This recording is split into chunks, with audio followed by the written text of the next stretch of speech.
इंदौर के brilliant convention centre में one अधिकार अधिनियम 2006 के अंतर्गत सामुदायिक वन और सामुदायिक वन संसाधन के संरक्षण एवं प्रबंधन के अधिकारों को मान्यता दिए जाने जैसे गंभीर विषय पर संभाग स्तरीय कार्यशाला का आयोजन किया गया।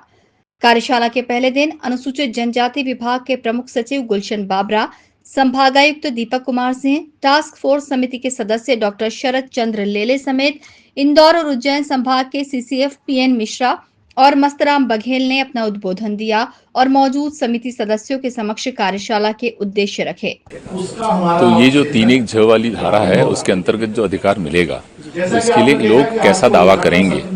इसके बारे में प्रशिक्षण है कि दावे कैसे बनाते हैं, उनको कैसे देखा जाता है, उसमें गलतियों को कैसे हम ढूंढ लेते हैं और उसको कैसे ठीक कर सकते हैं, सामान्य गलतियां उसमें क्या होती है। तो इसको समझाते हुए हम प्रशिक्षण करने वाले हैं कि जो जिला स्तरीय समितियों में लोग बैठेंगे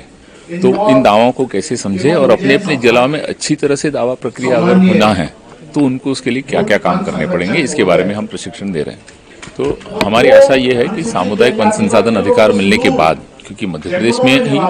20,000 के आसपास गांव है जिनको ही मिलने की संभावना है, तो ये जब गांव अपना काम शुरू करेंगे तो जंगल में वृद्धि होगी, जंगलों का पुनरुज्जीवन होगा, जंगलों का अच्छी तरह से संरक्षण होगा और साथ साथ ये जो विकास की प्रक्रिया में जो जल्दबाजी में काम हो रहा है जंगलों को आवंटित करने का,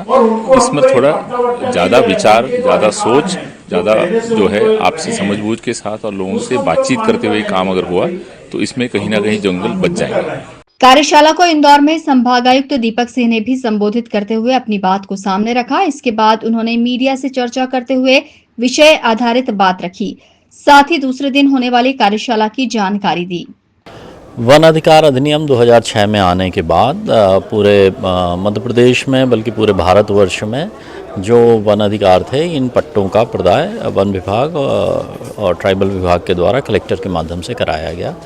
इसके साथ ही जो वनों में सामुदायिक अधिकार थे लोगों के, जैसे कोई सड़क है या शमशान है या कोई स्कूल है या धार्मिक स्थान है, उसके सामुदायिक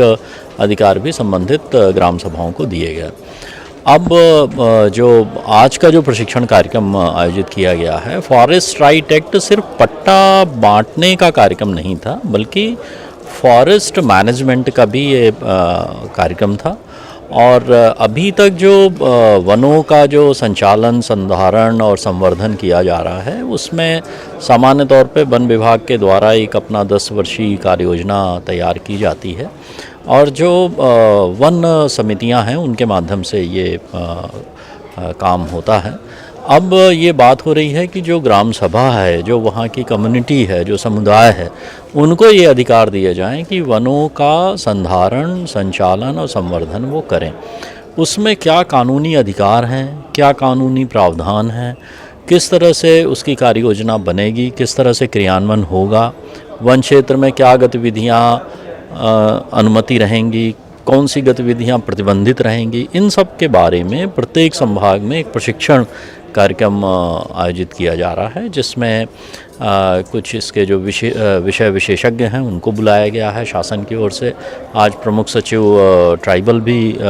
इसके लिए आए हैं। इंदौर, उज्जैन और खंडवा के सीसीएफ हैं, अधिकारीगण हैं और मुख्य रूप से जो हमारे वन समितियों के जिला स्तरीय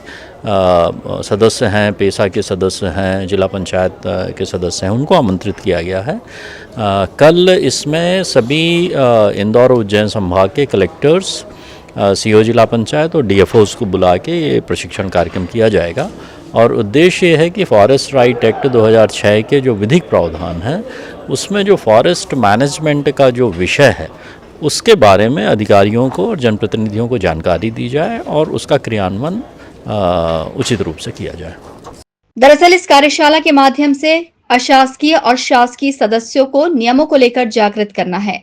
जिसमें विभाग पहले दिन कामयाब होता दिखाई दिया। अब दूसरे दिन की कार्यशाला में इंदौर एवं उज्जैन संभाग के सभी कलेक्टर, वन मंडलाधिकारी, मुख्य कार्यपालन अधिकारी, जिला पंचायत और सहायक आयुक्त जनजाति कार्य प्रमुख रूप से उपस्थित रहेंगे। Bureau report, INN news, Indore.